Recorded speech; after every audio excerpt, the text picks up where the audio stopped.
Oh man, so we have Mitchell and Naya. Y'all remember last week I had Michelle on. That was a very, very scary technological mistake on my part. But no, they are here to actually celebrate their debt-free journey, and they are a couple. They are boyfriend and girlfriend out here, if I Yeah. understand it correctly. Which I think this is very interesting because we all know how we dance around the money topic when we're dating. So we're excited to hear about your journey, what you guys have done, how you're working together. Before we get jump in, I definitely want to appreciate and thank all of you guys for being a part. As you know, like I said, 1,000 subscribers on YouTube, about 1,300 of you guys in here asking questions, utilizing the group as a resource. It's all about helping you on your journey and helping you see more people that, hey, they had to make decisions just like you got to make decisions. So I want to thank you guys for joining in today. I want to thank you for just being participating as much as possible. If you haven't already, if you're on YouTube, like, subscribe, comment. Let me know what you think about these conversations. Let me know what you think about the couple. Let me know if you have any questions for them. The If you're in the group, again, feel free to share with friends, feel free to share with family, and we'll get rolling. So you guys paid off some debt. How much debt did you pay off? What kind of debt was it? How long did it take? These are the essential things that we have to know. All right. Do you want to? I'll let you go first. All right. So my debt free journey started back in 2019 at the very beginning.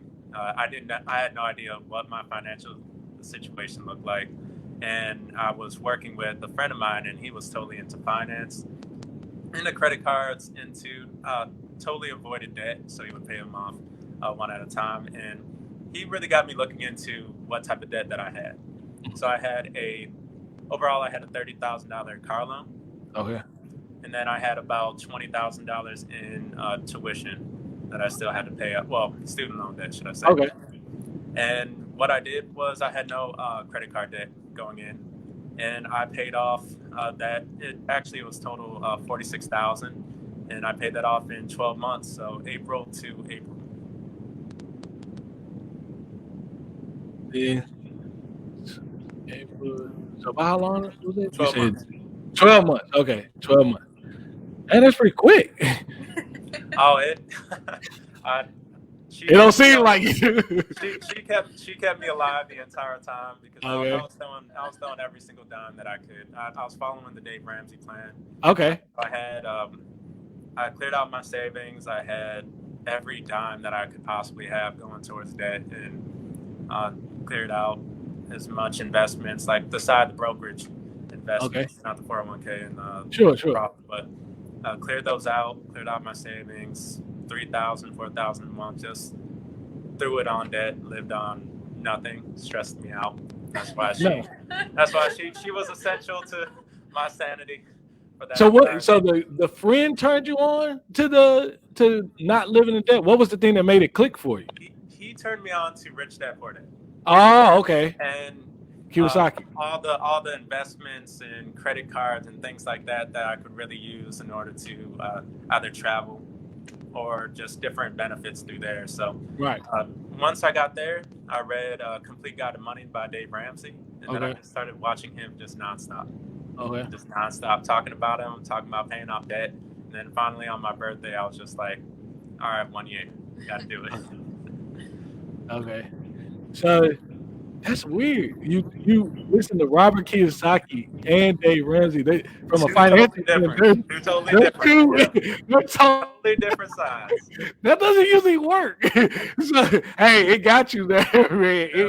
It got you there. So you so you had a car, which obviously we love our cars. We're Americans. We just fall in love with these cars and we go sign up. So what would you say? 12 months, you went kind of intense. Besides obviously you have your girlfriend that cheering you on? What was the thing that kept you motivated through this time? I'm extremely stubborn, and the second I got to go, I was just like, I have to. and she was pushing me. My mom was really proud of me, but it was just something that just had to happen. Okay. It was just something that had to happen for better So or did for you worse. click when you wrote the budget? Because a lot of times, like it seems like you kind of got the opportunity that's there very quickly, and I think that's where I think a lot of people struggle because when financial coaches, financial advisors, they're talking to you about money, they're talking to you in terms of, hey, if you didn't have X, Y, and Z, you could do A, B, and C. Yeah. And it sounds good in theory, but when you're talking to somebody and they sitting across from you and they got again a $30,000 car note and all they know is the payment and they don't know, they really don't know what life could be like if I didn't have this payment, meaning the ease by which you could do things. You sitting across with a $30,000 car payment, like it's hard to tell this person, yeah, you'll have a whole lot more money if you just had that $500-600 in the month or $400 in the month, whatever your car payment is. It sounds like that clicked pretty easily for you. It was literally, we just talked about how Rich Dad and then Dave Ramsey are totally different. Right. But because you understand Rich Dad, the possibilities are through Rich Dad. Okay. Getting those payments out of my life, that was through Dave Ramsey. The tactical. So like, okay. This is what had to happen on Dave Ramsey's side in order for me to achieve, and then also for us to achieve what Robert Kiyosaki was talking about. Okay. So you're dating essentially a strange guy, Naya. I mean, I like you. You know what I mean? I just personally, I'm just saying, let's just be honest. Hey, you know, you walk to the beat of your own drum. You're not probably like every guy that's walking down the street, and that's cool. But when you're dating and this money thing kind of comes up, and obviously your sense of motivation, where is that coming from? Did you grow up with that kind of teaching and background and foundation to really kind of be like, okay, like he said, he's stubborn. So, you know what I mean? Ain't no telling how long you been trying for like trying to ease it in there. And then he comes here like it's a new idea that just happened today. And you said, oh, okay. Now you want to talk about money. Yeah, let's go. That's kind of how it happened. Oh, wow. Yeah, I was like, I'm one of those people that likes to be open about it, especially if I really like somebody and our relationship Okay. got a little bit more like, hey, this serious. is I where was like, we at. hey, so what kind of debt do you have? What is your money situation? What do you like to do with your money? Like, how do you balance your budget? And he was like, I don't have a budget. I was like, well, I have a budget and I stick to it every single month. If it's not in this $50 for me to pay for whatever it is, like groceries, gas, it's not in that $50. That's just the way I look at it. So I grew up with budgets. I grew up with my parents teaching me the value of $1 since I was a kid. So if I went to the grocery store, my mom would say, I have $75, but I can only spend $50. And she'll say, total up everything that we need and then add tax to that. Do we have money to get something fun?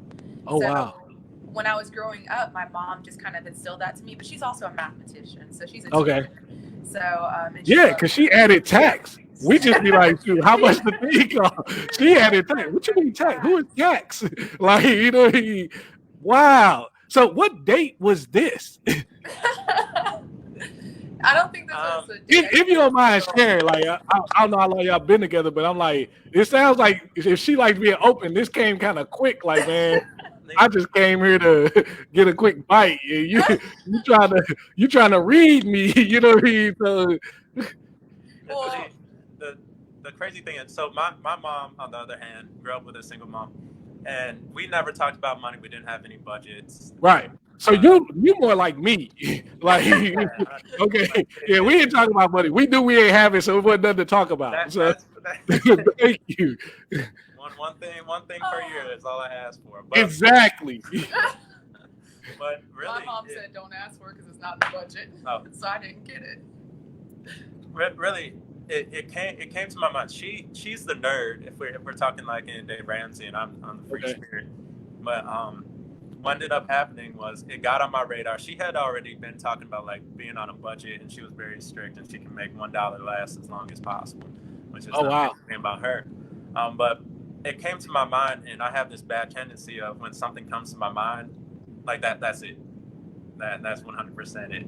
So I was just like, all right, this is what I'm doing. And she was just like, it's about time.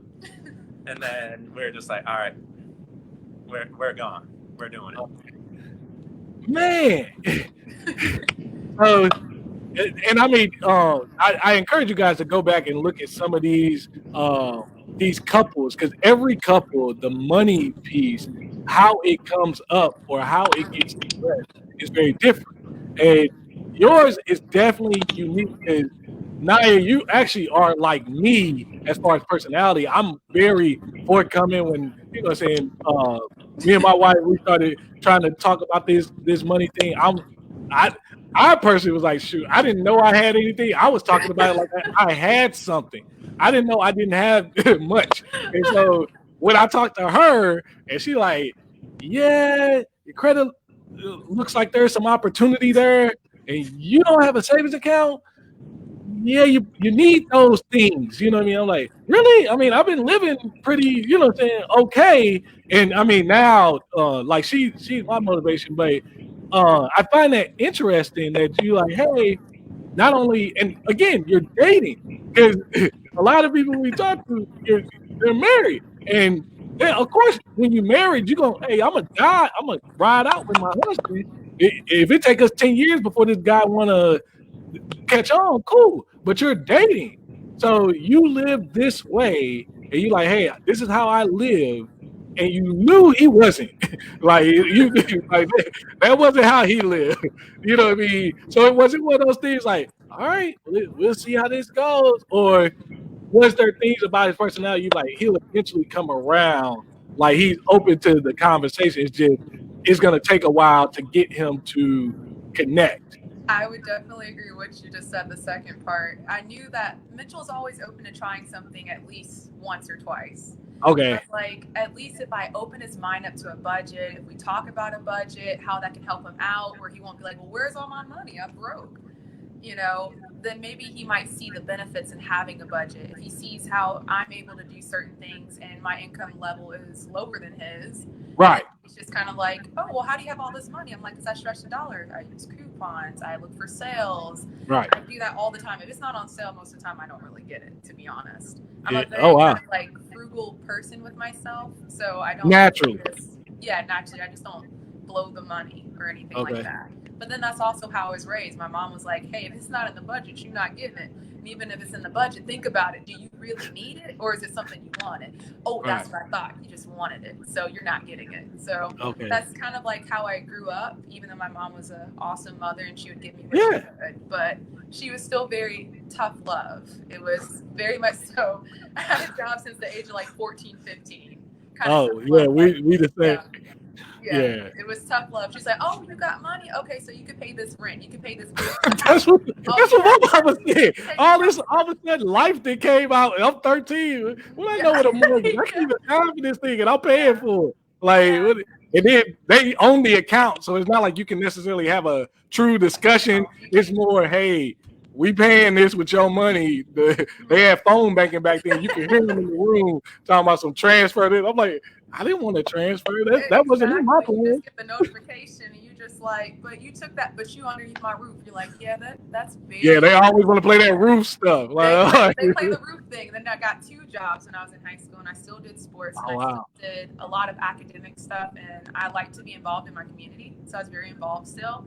And still, my mom was like, you can still pay me more money, 2 jobs. That's great. And you know, at first, minimum wage was only like $7. Right. So it wasn't like you were getting a lot. And she was like, you can buy me this. This is only $50. You got it. You're like, $50? How many hours did I have to work for that? Let's taxes. Like, so. Exactly. So you hit on a couple things. One, we're going to get to that time thing. I'm going to pause right there. But the first thing I did want to ask, what would you suggest to people in the dating phase that, I'm not saying this has to be a point of contention, but to try to get that ball rolling? You said Mitchell's more open to ideas, but he's also stubborn. So can you? I'm not trying. I really got to. I'm using your verbiage. Our first date, that was for. Oh my goodness. He was forward. Okay. We talking about the date? Are we gonna find out? Y'all just gonna bring that up and leave it? So I came across. I was just like, if you're not serious, don't waste my time. And that was the first thing that really came out of my mouth.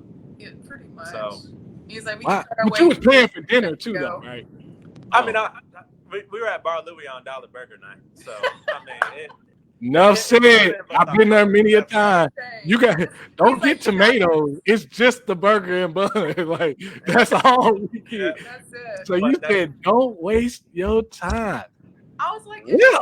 Sandwich, but he was like, don't waste my time. I was like, okay, so we can cut this check. You can get yours. I can get mine. Exactly. If it's like this, and I was like, it's not like that, but it's straightforward for a first date. Yep, and I mean, it worked out, so we did. Yeah, it definitely worked out.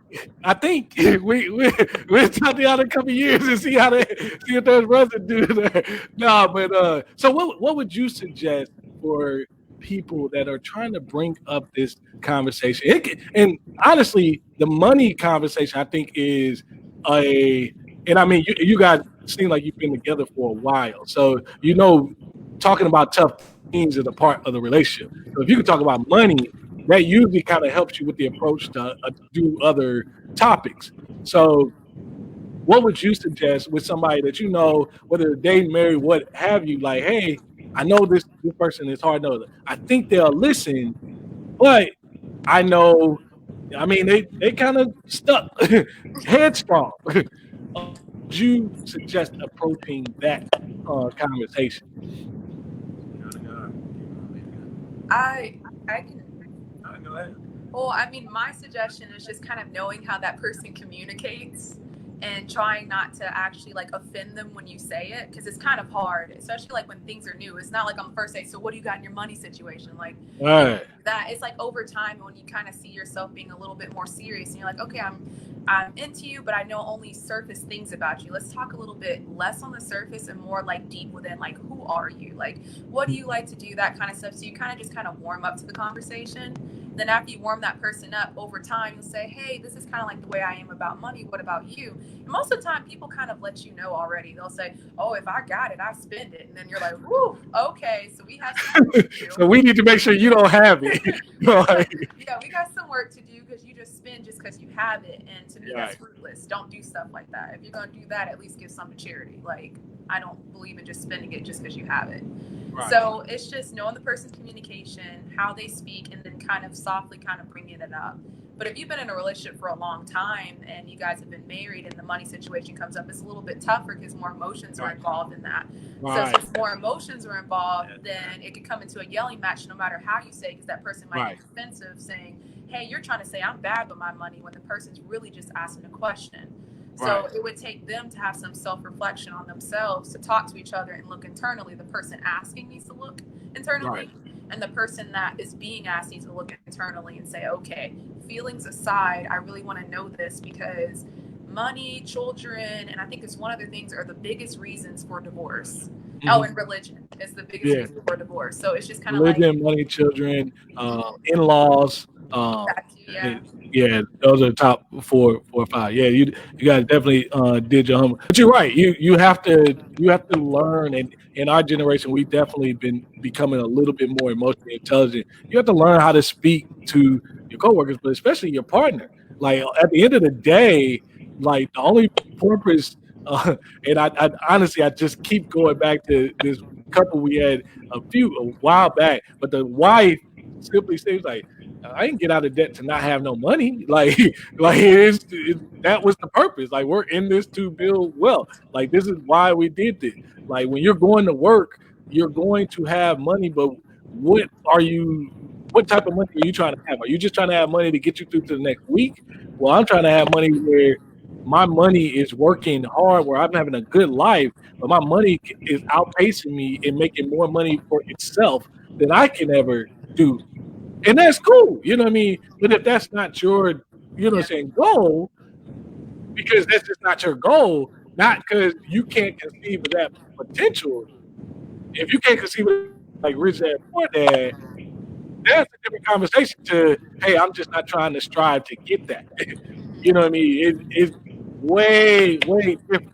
And then the other thing you mentioned, Naya, that I really think is important, especially because you're talking about getting out of debt, you're talking about your money, you're talking about your income, is your time. You're Yeah. working $7, $8, $9, $10, $15 an hour. Some people $50,000, $60,000 a year. Cool. That's very good income. Average income is 63 right now. That's good income for a single. But where is that money going and what is it allowing you to do? Yeah. We simply do live in a hey, if you got money, you got more options, you got more freedom. If you don't have money, you got less options. Sometimes you're paying the more expensive route for the little options that you do have. That doesn't give you. So I love to hear you guys' thoughts on how you assess the ability to make income as it equates to the freedom it gives you time perspective.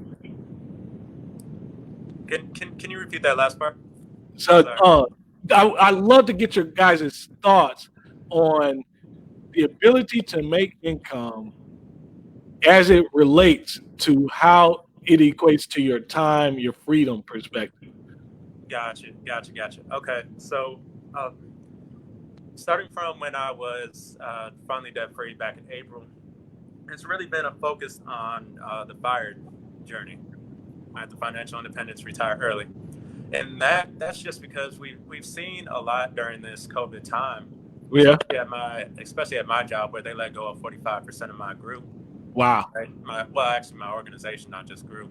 Okay. And these companies, they care about you, but they really don't. They can let you go at any time, and it's no skin off their bone, because guess what? The second you walk out the door, they can find somebody else to fill your spot. 100. So it's really about getting to that goal, whether it be through real estate or what I'm very invested in, which is the stock market through ETF index funds, what we talked about before we got on here. And it's just getting to that goal where you either have 25 to 33 times your income, so that you can withdraw that 3% and pay for your expenses, or actually whatever you're going to spend annually. Because then you can take once you reach those goals, you can take as much time you need. Even when you're debt free, you have the ability to stack as much cash as you need in order to establish that emergency fund. And then once you have that emergency fund, if you decide that, hey, I don't like Sally at work, she's been talking, she's been talking crazy to me. Yeah, exactly. You can leave. Yeah. You can leave. You have time. Yeah. Whether you take that time to discover your actual passions, or you take it to find another job, you dictate what you want at that point. It's just establishing the fact that you need that freedom, and whenever you have debt to tie you down, you don't have freedom. Ooh, man! I'm personally gonna go back and rewatch that particular segment, because it couldn't be any more explained. And I mean, I'm not shy to shoot. I just started back working in July. You know what I mean? The job I had let me go in December, and I was gonna do a video. I haven't done it yet, but talking about that. But the fact was, I had conversations with those people. They were like, Jonathan, we can let you go. We can demote you. I was like, well, there's another option. Well, what's the third option? Well, I can leave. Like, what you mean? Well, I mean, I'm fine. You know what I mean? I have money paid. I can last 3 years. I got a master's degree. I have leadership skills. I have sales skills. I got operations skills. All the skills you want. Entrepreneur, you can name it. I got it. So I know statistically, even if I don't believe it, statistically, I'll have another job within at least 8 months or so. So I'm straight. The problem is we depend on these jobs. And like you said, we're dependent on something that's really independent. Like if you got to get back and forth to work, and you need your sibling to take you, or you need your cousin Ray to take you, but Ray is always late, or what have you, eventually you're gonna be like, look here, I'm either gonna lose this job, or I gotta find me another way to get to work. But the problem with these work is we work. I mean, Americans, anybody that's American, we are hard pressed workers. We like working so much. we think it's wrong that we take the vacation that they give to 2 or 3 weeks that they want to give. That's not okay. Hey, you give me a year of your life, but I'm gonna give you 3 weeks off, Yeah. and then I'm gonna argue you down on the 3 weeks. No, that's not okay. You know what I mean? You can create a life where you make your income, you create your options, like you said, and yeah, if you don't like your boss, if you don't like your manager, yeah, you might be in the middle of some goals, but at least you have the option where you like, look here, man, I can step away, and quite frankly, I can take my time finding the next right opportunity. Which usually, when you have time like that, you will find a better opportunity. You will find something that pays you more, that's more conducive to your lifestyle. It gives you a whole lot more option. The time isn't um, it isn't about, oh man, I gotta hurry to find a new job. It's no, I need to slow down, reset, because the job where you were, like those people that 45% that got let go, I can tell you 80% of them shouldn't even been there or wouldn't even want to be there. Just physical, but just fact. They either work every day. They're like, man, I can't wait to leave. Well, now you gotta leave. So it's one of those things of you gotta have the control of your time so that you can live a better life. Because eventually, with all the jobs, the way that things change so much, everybody's gonna go from essential to non-essential worker very fast. In a year or two, we all become non-essential to whatever organization we at. You got to move on. You know what I mean? You can't depend on that they're looking out for you, because if they were, they would be giving you more than 3% raise in a year. They would be making sure you really truly have time to enjoy your life, not just think about work, not just think about whatever their mission is. And the fact is, business organizations are inhuman. That's reality. The people that work in them are human, but the actual organization is inhuman. And you can't expect an inhuman thing to care and understand what your life is going to be. So good. I know that was like my extra sauce to your meat right there, but I mean, woo, I could go on about that piece. So tell me, uh, I know I've always used kind of a roller coaster, but what was your way to focus in, really try to understand the budget? Did it for you? Did it click? Did you have to kind of write it a couple times? How did you really get your budget correct? Before or after I was paying off debt? Oh, if you, Thanks. it wasn't on point before. Oh man. You just threw everything on it instead Yeah, of eating when- too. Well, Yeah. I mean, you had to do something because you ended up throwing close to 3,000-4,000 a month to try to get this debt paid off. But how did you get that all set up? For me, everything works better or more efficiently when you do automatic drafts, right? Okay. So when it's automatically taken out. So what I did instead of outside of paying rent, I would make sure that my drafts were as high as possible, whatever I could afford that month, which really was repetitive. And then I would take care of that, and then I'd worry about whether or not I could eat second. Now, do I recommend being that aggressive? Probably not. She's a testament because she's able to pay her student loans, and also she paid her car off as well. And I think that's how you found us. Yeah. So she's a lot more methodical with it. She has the budget set up, and it took me a while after I was done paying off debt in order to go to what did we do? The Dave Ramsey. Every dollar. So not every dollar. We actually took his class. Financial. Okay, financial peace. Financial peace. And then that was really the first time where I actually broke down my budget, and I figured out that I was actually at a negative, but not in the case where I'm spending more money than I bring in on other things. I was just putting more money on debt than I actually had, so I was digging into my reserves in order to continue on that path. Wow. At a certain point, I just said, all right, I'm clearing out my bank account outside of that 1,000, and I'm putting every single thing I had in order to finish it off. Okay. She's much more qualified to talk about budgets. So now, how do you set up the budget? Or I mean, and you come from a mathematician. You've been doing this for years. So please educate us on how you set up your budget. Like you said, you're very frugal. You make sure you stretch every dollar you use. You use coupons, which I think I'd rather use coupons than Visa. But you know what I mean? Hey, what was your approach? How did you really kind of get your money organized so that you could stick to it? Okay, so most of the time you kind of go off like what you make, and then you kind of take off what you make, and then kind of go from what you actually take home. Right. Then after you go from what you take home, you put in what are the bills that you have to pay first. So those go first.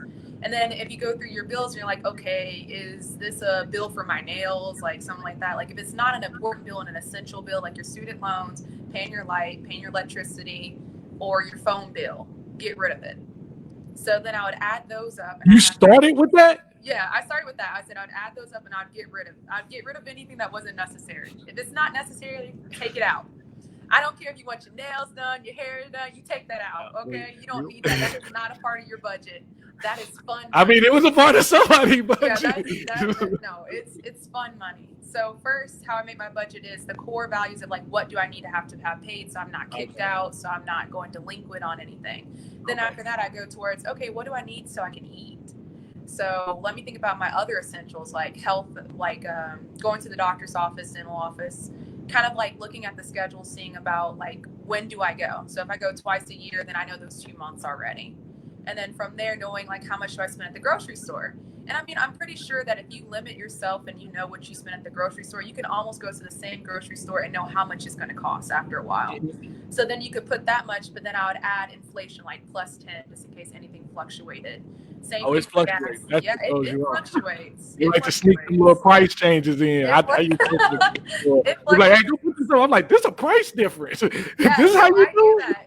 I'm the person that normally goes shopping, so I'm the one that tells them like, hey, if we go to Walmart, we're gonna get it for this much. We go to Kroger, we're gonna get this much. But if you use your Kroger Plus card, we're gonna get this. And then after this, I think I got about $100, so I'm gonna get that 10-cent off. So I'm that person that looks at all that and kind of puts that together. It's a process. It's a process. It's a process, but It's a mathematically, good process though. But is it's it worth it? Is To me, it's worth it because I don't worry about what's in my bank account. I might not make like a ton of money, but I don't necessarily worry about, oh my gosh, I'm about to go over because I already know what's coming out. Because well, no, I was saying about the trips. Like you go to like a couple different grocery stores, right? Oh no, Yeah. that's worth it. Yeah. I mean, my car is it's eco, so it's fuel efficient. So I get like 40 miles Okay. a gallon. And also about that car, I got in a hit and run accident as soon as I came to Texas. So somebody came at me on the expressway going 70 miles an hour, hit me, Texas. and then left me, basically. So my car was totaled. And I didn't know who did it. I came back up for my steering wheel and I was like, okay. And then I saw the guy pull back out and then drive off. So the car I had for years because my parents made me pay them money to have that car too. And it was paid off. And so I didn't get a car because I wanted to. I got a car because I had to get a car because I had nothing else to drive. So Right. the car that I wanted to get, it was not more of like I want a fancy car. It was more like I want a basic car that's good with gas mileage. That's gonna that I won't meet the need. that can meet the need, but also it's not too old, so it's not so it's reliable. So Okay. I looked at cars that were pre-leased because I understand that pre-leased cars, before you can turn them in, they have to be going through all these like sound checks. Yep. Like, are the brakes good? What about the window tint? What about your, pressure fluids? All that other kind of stuff that it goes through. And little note about pre-lease cars, they typically already have all the extra warranties and everything already added to them because somebody went to the dealership and got sold a lot of stuff that they couldn't afford. So when life hit them and they had to bring this car back, lo and behold, somebody else who took a little bit of time, did a little bit of research, gets to come get this stuff. You run the VIN. Oh, they already got everything. So I'm good. Exactly. And I get a good deal on the car. It just takes. I don't believe in buying a car at full price, one. I don't believe in buying a brand new car, two, because it doesn't make sense because it's just going to appreciate as soon as it goes off the lot. Yeah. So literally, if you drive it a few more miles, it's like thousands of dollars less. So Yeah. I'm just kind of like, none of that holds its value. So Okay. even when they gave me that car and they're like, oh yeah, it's going to be blah X amount of money, I was like, oh, okay, I'm walking away because I Yeah. came here for this car, but you're trying to upsell me to this one. I have this much money I could put towards it and be able to pay this off because I have a plan in my mind. I have Right. this much to down pay towards it. And then I know the payments will be this much for if I get approved at 6% or 3%. I think it was 3% because I have excellent credit. Yeah. It was 3%. So I have really good credit, which is a whole nother story because my mom made me start credit early. But anyway. So with the mortgage tell payment. about the debt payoff for that one. Oh, okay. So the debt payoff for that one. So I got the car and it was like $12,500 out of a little bit of tax to it. They actually wanted 18 and I was like, absolutely not. Right. It's got it had 22,000 miles on it. It's a 2017. It's a Kia Optima and it's eco. So and when did you buy this? I got it February. So I got it in February. Just recently. Yeah, I recently. Oh wow. Yeah. And that's a deal. That's a really good deal. It is. Yeah. Wow. Good bargain. Just, in case you don't know, 22,000 mile car that's we're in 2020, so about 3 years old. So that means whoever had it, it had to be in some sort of lease or something that they were doing. A lease. Yeah. 22,000 mile car for 12.5. Like, woo! Yeah, you can knock 12.5, and it was at 18. Woo! That's a steal. And then they try to add those conditioning fees, and I looked at it and I was like, I'm not paying these conditioning fees. Yeah, they just got the wrong one. I said, if you would like to go down on those, and they're like, oh, we don't need this. I was like, I looked at your ratings, but I'll go on, and that's fine. Oh no. I was like, okay, cool. So we're gonna do this today then. Right. And it's a lot when you go through a car dealership, especially as a female, because they're always trying to get you. Like they almost got me like at 6 or 7%. I was like, my credit's not bad. Right. Run that and actually come back with the real numbers, or else I'm walking out. Well, the 6% was their extra 3% profit, but we can talk about that another day. So so what was the payoff plan? What's the plan with this? So you probably about halfway through, sounding like. I paid it off. I owned the car. You already paid the car off. I already paid the car off. Yes, I already paid the car off. And when did we pay the car off?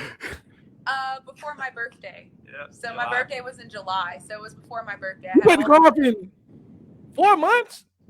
It's like 3.5 months. Oh, excuse me. Yeah, it's 3. Whatever. 3.5. I said 3.5 because I was like, I almost hit that 4th month. But that was the plan when you went in. You knew how long. Right. So even if you would have had a 6% interest rate, it was more just the principle for you. Yeah, it was just the principle of them. Yeah. Yes. The interest rate really didn't matter at 3 months. In 3 months, it wasn't impactful. So you had a car, you had a budget, you had a plan. Yeah, they have a plan too to sell a car. They have a plan to give you what you didn't need, but you stuck to your plan. You were willing to walk away, which is the biggest thing, even though your situation really dictates that, hey, I need a car. But you were willing to walk away because you understand these cars pop up all the time. Well, I understand it's a little bit different pre-COVID than after. It's been a little scarce. But the fact is, cars do pop up all the time.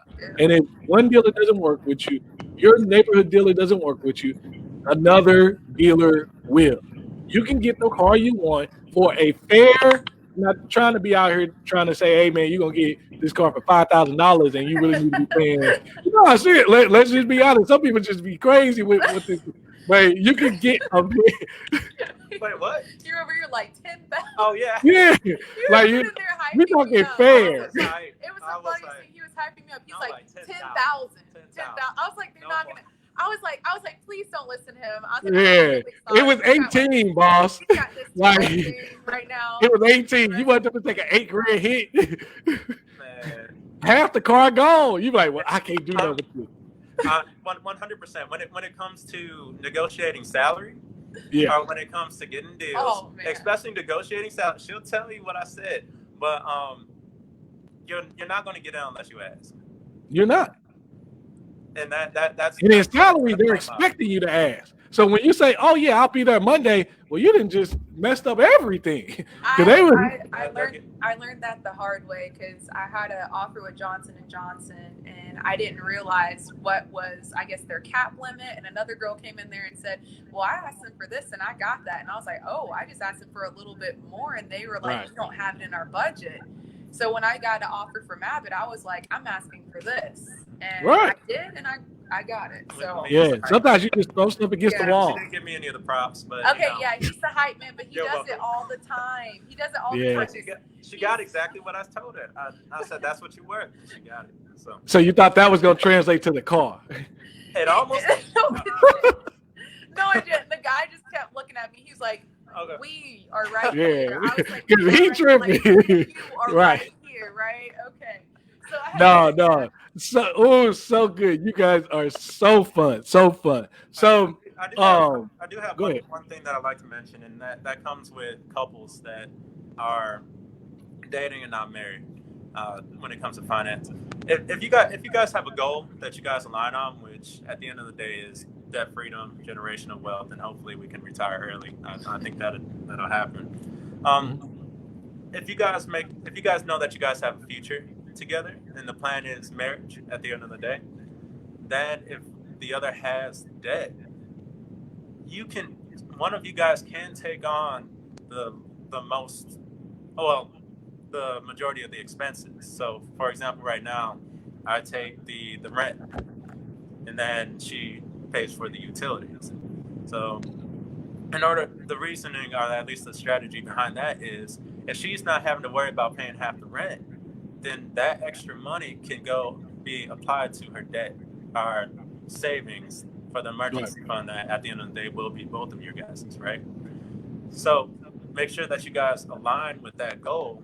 One of you guys takes the expense, let the other clear out the debt, and then boom, by the time that guys get married, you guys are at least on the road to where you guys want to be. If not, you guys might actually be able to accomplish that before you guys get married. Yeah, I mean it's so important. Like you just mentioned, a lot of people don't understand the alignment. It's really not for me. I'm not a big advocate for go throw everything in the same account and all that. I'm like, you can throw everything in the same account and you're gonna be even more mad. To be honest, you're gonna be extremely mad, especially if you the budget person and you make more and somebody can't be controlled and you just gave them free reign, you know what I mean, to just go wreak havoc. You know what I mean? They just having all types of fun while you at work. You know what I mean? So it's really important that and I mean, me and my wife, I love her. She's an independent woman. I married her because she's an independent woman. But one of the things that I said, as much as I know about money, I first had to learn, because let's all bring this back to reality. When I met her, I had a 500 score, no savings or whatever. I had to earn my respect with it. I earn it even now. It's a lot of stuff she'll give me grace, like, yeah, I've proven my worth on a lot of things. But the fact is, she has valuable intelligence on it. And you're right. If you're not aligned, you know what I mean? I don't need no joint. I don't need no joint account, because first of all, my wife, I'm probably more like you, Naya, strict to the budget. This is what it is. My wife stays just as aggressively as me, but if you look at it on paper, you'd be like, I can't believe she does it. She just naturally spends less. That's just her nature. You know what I mean? And she doesn't have expenses. She don't have debt, none of that stuff. So you naturally spend less. You're going to have it. You'll wake up one day, there's a lump sum of savings, and you move it to your savings. But that's how she operates. For me, at the end of the day, it matters the end goal. How you got there, I can care less. We can go back and forth. No, dude, this is right. I don't care. We got to the end goal. Like, if we said we try to have 50 grand or 20 grand, or we trying to buy this car, or whatever we trying to do, and we do it in the same time, what difference does it make if they're not doing it the way you want to? Just like, I mean, a lot of different things, but that is a huge lesson I think people really need to understand. Are you aligned on the goal? Do you trust that the person is gonna follow through? If the person is gonna follow through, hey, you can start to again, like you said, Mitchell, you can start to have that shared benefit of that's what the partnership is. Hey, I'm taking this, I'm not taking this for myself, I'm taking this for us. We're in this for long haul. I'm gonna benefit from you having more of your income. You're gonna benefit from me having more of my income. That is so good and a tough lesson to learn dating because that's all the risk. Like marriage is just secure, but it's, I mean I love to marry, don't get me wrong, but I'm just saying people get divorced. Like but that is risk. It is risk because that's really invested into the relationship, and that's literally putting your money where your mouth is. I believe we're gonna be together, so I'm willing to take this on to ride through with you so you can do better. You have to trust it. I think that right there will probably reveal, hey, I don't think I see Billy as my future. You know what I mean? I thought I did, but after Mitchell told me that's a stress test. So that'll let you know. Oh, so good. You guys are extremely fun. So you're on this financial independence journey. What would you say now, Mitchell? Now that you're kind of halfway home, you guys have done a lot of things. You have your emergency fund probably already in place at this point, right? So, what would you say is the difference? And I don't know if the emergency fund you have now is like you've had that level of cash before, but what would you say is the difference now versus how you were living before? Like the value of it. Like, I mean, we all can talk about, yeah, it must be nice to have $20,000, $30,000 in cash. It is nice, but it's a reason why it's nice. What would you say is the difference from how you approach life with that type of cushion versus, hey, I knew I had debt. I didn't have that before. And it's definitely liberating. Like if my job's pretty stressful. I'm a program manager at the moment. Okay. And I know that just based on having the emergency fund, my options are open. I can literally leave if I really want to, and just like you said earlier, most likely I'm going to find a better job that pays me better if I see fit, Mhm. right? So I have that freedom, and then the crazy thing about being debt free is the money that you were paying to pretty much everybody else Right. that goes to investments. Yeah. It's literally it's redirected. So you have to be able to figure out once you're debt free how much that you can still live on, and then also how much you're going to invest as well. So that's a really good kind of observation because I don't think everybody always transitions well from getting out of debt to investing. Because personally speaking, like I put a lot of money into investments every month. But one of the struggles that mentally I still work through, and I mean I've helped a lot of people. I look at this stuff all the time, is I don't think investments is my money. And like that is no, seriously, I really don't think it is. But like when you think about if somebody be like, man, how much cash do you got? I mean, I might tell them what's in my savings account. I'll forget that I got investments, and I'm like, a lot of people.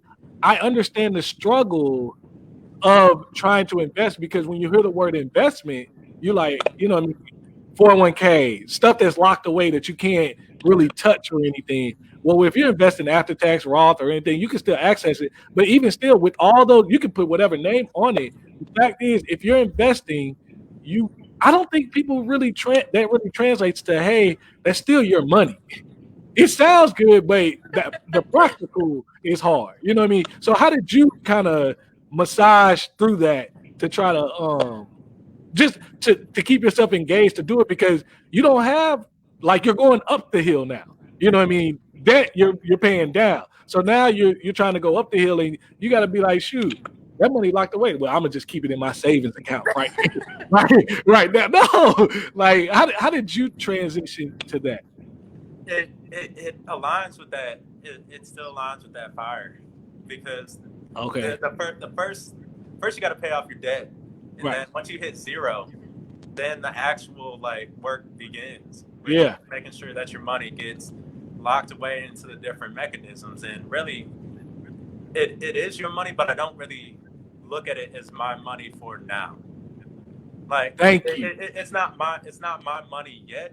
But when I turn 45 and when I turn 50, I'm gonna be glad. Yeah. I'm gonna be very happy that I started doing this now. So Right.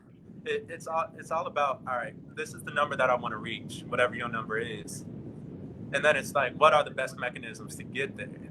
And then once you figure out the best mechanisms, it's like, all right, today I might have 6,000 in my bank account, and I might have 20,000, 100,000 here. But at some point, that 100,000 is going to turn into a couple million, and I can walk out of my job, and I can just go to beaches, do whatever I want. Right. And that's the mindset.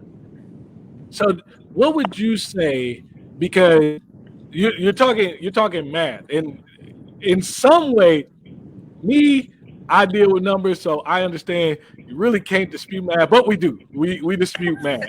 You know what I mean? So, and a lot of, like, I realized you truly have to believe that this is going to be the outcome. Now, I work presently for the last 4 or 5 years. I've worked with a lot of millionaires. Right now, I've worked with a lot of millionaires. I see their tax return, and I see what they contribute. I see their statements. I see what they have. And when I speak to them, because it's always interesting, hey, you got 2-3 million.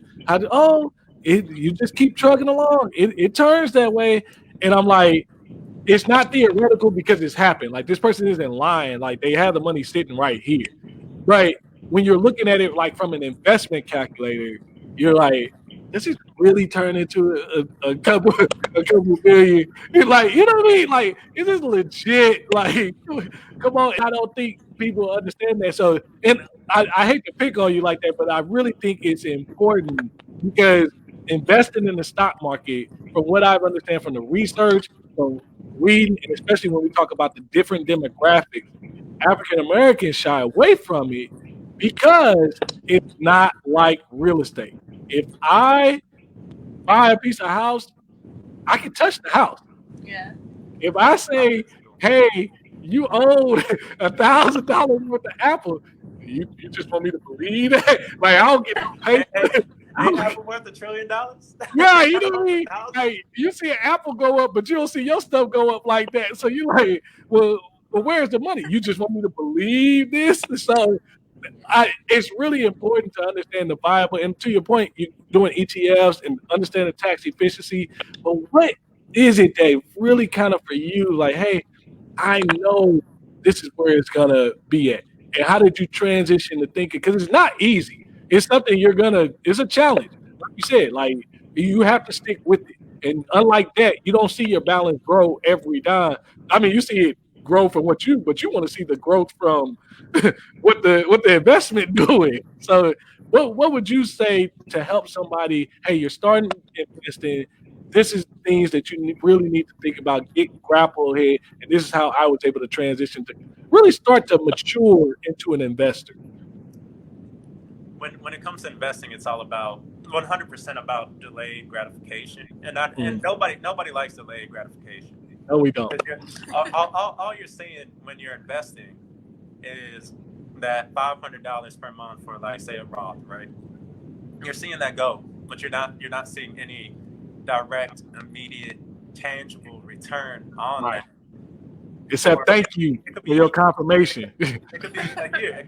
It could be 2-3 years where you're not actually seeing it. But from a couple of Dave Ramsey studies, where the majority of millionaires are created through their 401ks. Exactly. So if they've been able to see that outcome through just putting 10%, 15%, 8%, whatever they can into their 401ks, and they get $1 million out of it over X number of years. Mm-hmm. If it's happened for them, there's a good chance that I can do what they did, right, and possibly better. Right. I can realize their outcome earlier than what they did. But it's not a competition. No. All right, we have a goal. That's a way that people have proven in the past to achieve that goal. So why not just follow it? The worst that can happen is you just save a lot of money. You're right. So That's the worst. figure The it out. worst thing that can happen. You saved a lot of money, but you hit the nail right on the head with investing. Like, I think that's the opportunity our generation has. So to the Dave Ramsey study, the Everyday Millionaires, the biggest thing about that there's a challenge with their study, and I mean, he even talks about it, is most of their assets are pre-taxed. Well, we have Roth, we have Roth 401k, we have Roth IRA, we have several different options that help us make this a little bit more tax efficient. So our $2 million is, you know what I mean, a little bit more valuable once we get to that stage of life. But to your point, it's more listening to and heeding to their wisdom that, like they said, because the biggest thing that a lot of people say Sorry, is, we had somebody. no problem.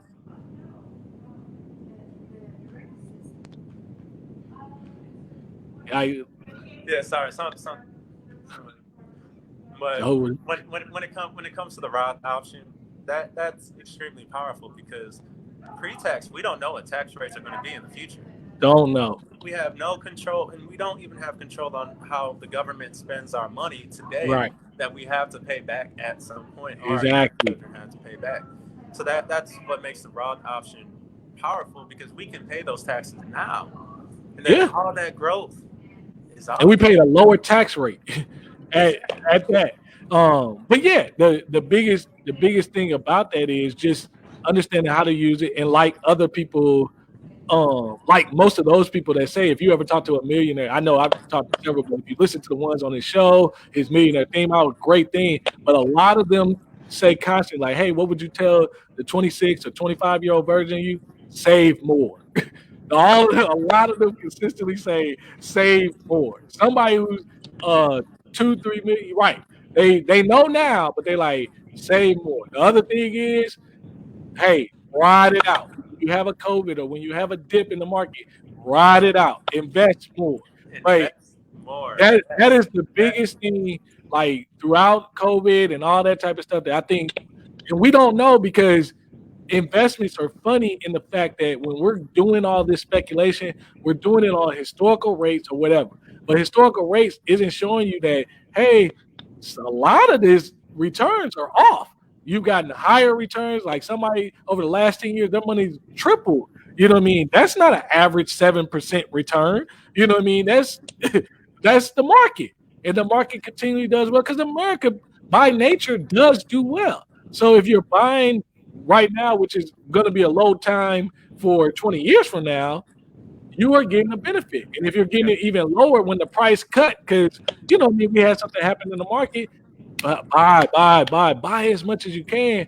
But realize it's all about, to your point, giving yourself that comfort, understanding what retirement is, understanding the value of, yeah, you're taking a hit. You're taking after tax. You're raw. You're taking a hit a little bit on your paycheck. But hey, you might have paid $50 or $60 in taxes now, and now you got growth of 100, 200 grand because you took that hit now. So good. And I know I just stole like all your evening today, so I definitely want to make sure I move on and try to wrap things up for you. But what would you say, if you haven't, before I ask a last question here, if you haven't already and you stuck with us this long, I appreciate you guys. Go ahead and like the video, subscribe, write a comment. Definitely appreciate you all being here. Mitchell, you've been on this journey. You did it in a year. You were aggressive. You stated that you're aggressive, and I mean, by nature, it seems that's why you connected with the fire movement. They're definitely. I mean, I have those tendencies, so I understand the aggressive nature. What would you say to encourage someone who is currently on their journey, currently maybe they're single, maybe they're a couple, maybe they're just getting started, maybe they've already been going. What would you say to them? I always like to kind of close things out with your encouragement. Somebody who's done it. what would you say to that person to help them on their journey? Keep going. Like all you got to do is keep going, and you're going to run into quite a bit of dark days where, like, sometimes it might be tight. It was tight. It was tight for me all the time, but sometimes it's going to be tight. Sometimes you're not going to want to do it anymore. But just think about all that extra money that goes to you, right? You're not the money that you're making, taking home each week or bi-weekly, whenever it happens, you're giving to other people. Like, life is about building your own castle, right? Your own empire type deal. And all the money going to you, you can do whatever you want with it. You can put it towards real estate. You can put it towards stocks. You can put it towards yourself. But you get to choose where you want to put it, and that's what it's all about. It's about that freedom, and that's what you got to just keep thinking about, and that's really what'll push you to the finish line.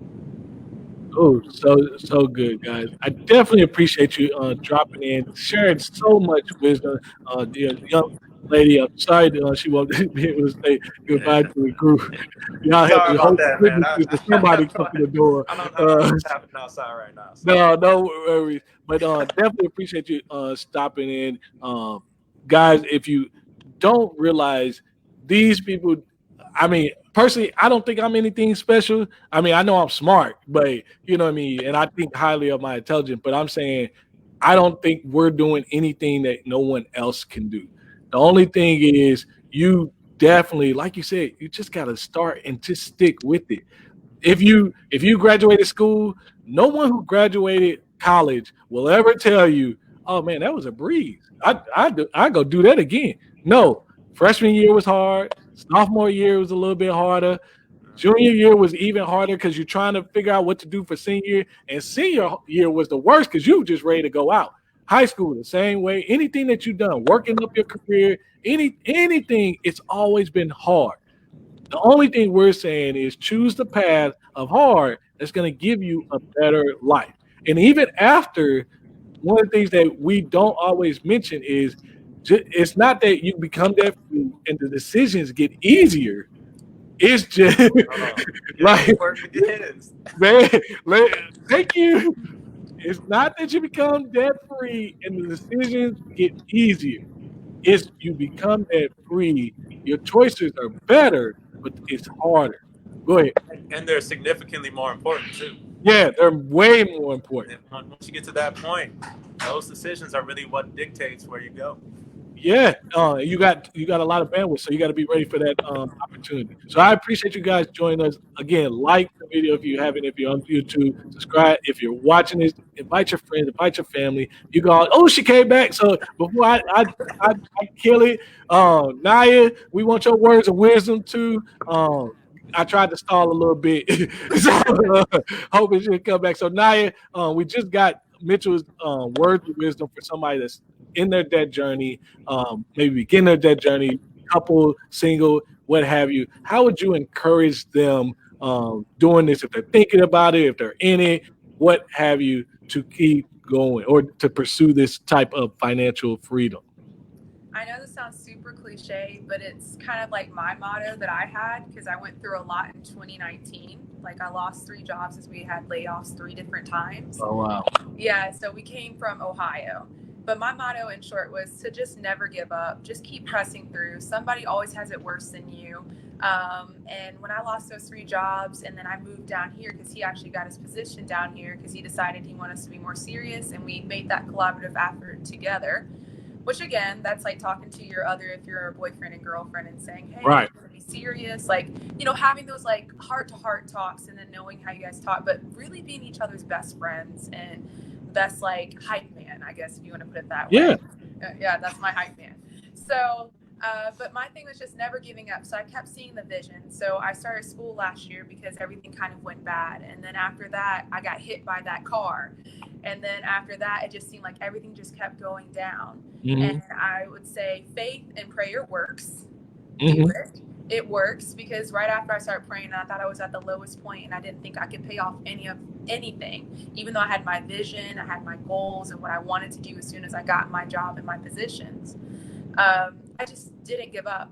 So I was able to press forward. I got the job that I needed, and God provided that. And I had the support of my family and my friends. And I understand everybody doesn't have that support, but sometimes if you don't, you have to be your biggest supporter. And that's what my mom was. She wasn't married when she had me, so she had to put herself through school. So being your best supporter, your biggest fan, but also your harshest critic, to understand that sometimes it doesn't happen in the time that you want it to happen in when it comes to finances. But when you do get those finances, enjoying the fruits of your labors, but then also snapping back to realize, hey, I have this goal and this is what I'm going to do. And as soon as I got my job, that's exactly what I did. Because last year I struggled with debt, and I paid off credit card debt. I had like $5,000 of credit card debt along with that car that happened. Nice. So I paid off that $5,000 plus that car in that probably 4 months, if you want to add that credit card in there too. But it took his support. I also have student loan debt, which I've been doing my debt journey with that too. But I kept saying to myself, hey, I'm going to keep paying off debt. And I was one of those people that got scholarships, but I went to a school that was very expensive. Right. So when you graduate, you have, I'm gonna be honest, like $100,000 worth of debt. Yeah. Right? And then you start consolidating and refinancing and everything, but you got to keep talking to yourself. You have to keep it in front of yourself. Make yourself a dream board. To me, my planner is my best friend, because I look forward to the next days. I'm like, oh my gosh, in this many months, if it's what I projected on the quicker side, I'm going to be done. If it's this many months on the slower side, I'm going to be done. There's something to celebrate, but celebrate each step that you have. Even if it's something that's small to you, it's monumental. Don't put it like that, because it's not small. You just paid off some debt. Even if it's like $100, that's $100 less that you have to pay. Even if it's $1 and you start off with $1, that's it. Because when I was doing the Financial Peace University, I didn't have a job, and I'd already been hit by another car, like I said, and lost my car, and I still had that $5,000 worth of debt. And so my mind was like, well, this is for people that has money, and this is this, and you can't do this. Like, this is not right. Like, you have to have a load of money to do this. Right. You have to have a load of money to do it. You need to have a budget. You need to have a vision. You need to have a goal. You need to hold to it, and you need to believe that you can do it. And like I said, that sounds cliche, but it's really the truth. No. It's seriously true. I believe that I wanted to finish my degree, and I had support that said, you can do it. And sometimes that might be yourself. For my mom, it was herself. She went through school, pushed herself through, got her PhD. And she told herself, and sometimes you have a person that can say, hey, you could do this. So my biggest words is, believe in yourself. If it looks really bad, I understand. I was literally able to pay off this debt after losing 3 jobs, moving to Texas. And I think at that point I had maybe like $100-something in my account.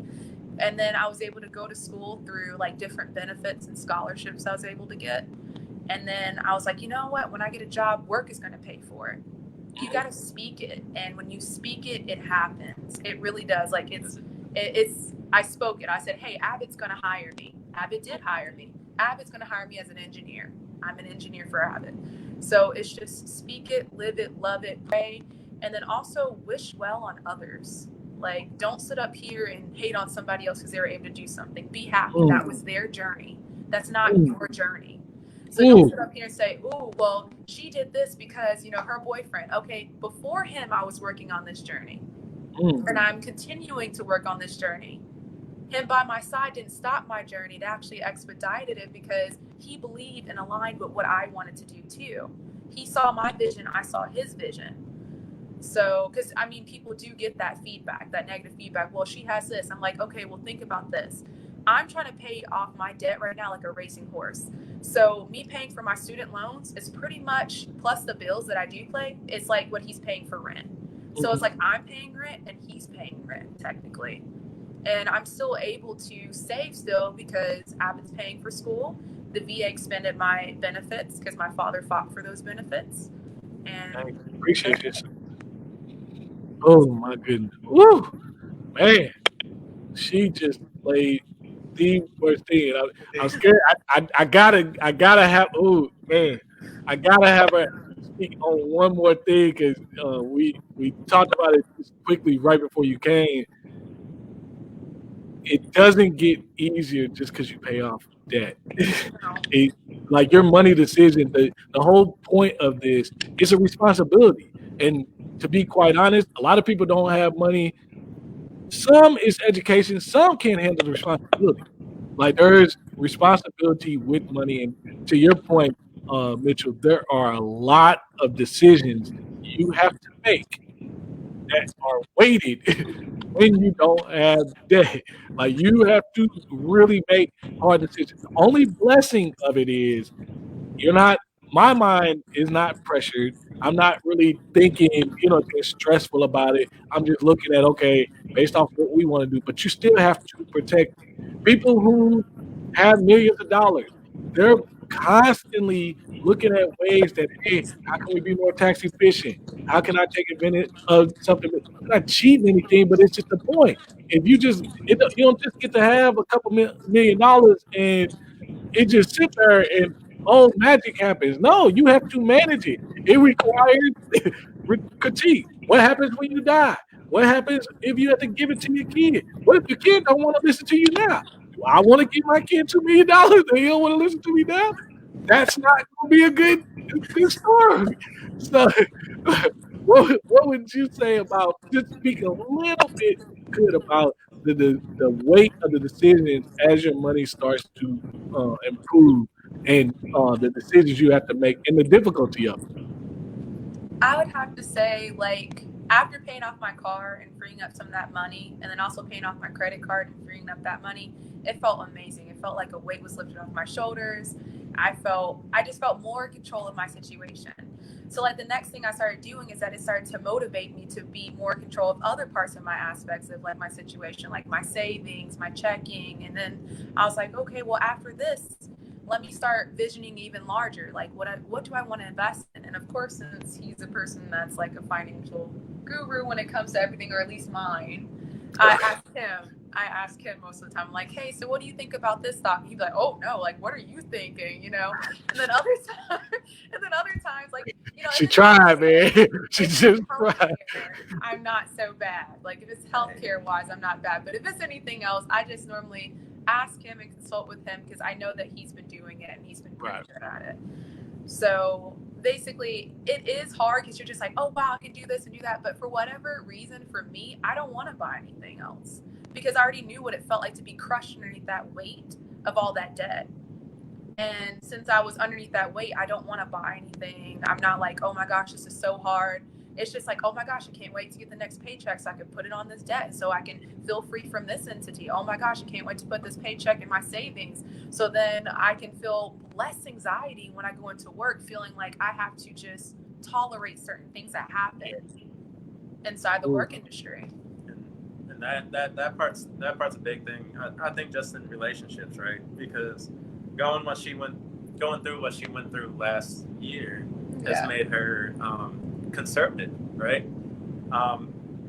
But not in a bad way. Right. But the reasoning, well, because she lost 3 jobs, she wants to make sure that we are secure from a financial standpoint in the form of savings, right? But I didn't go through that same experience. I walked with her through that experience, but I didn't go through it. Mm-hmm. So I don't have that same level of conservatism with the way that I do things, right?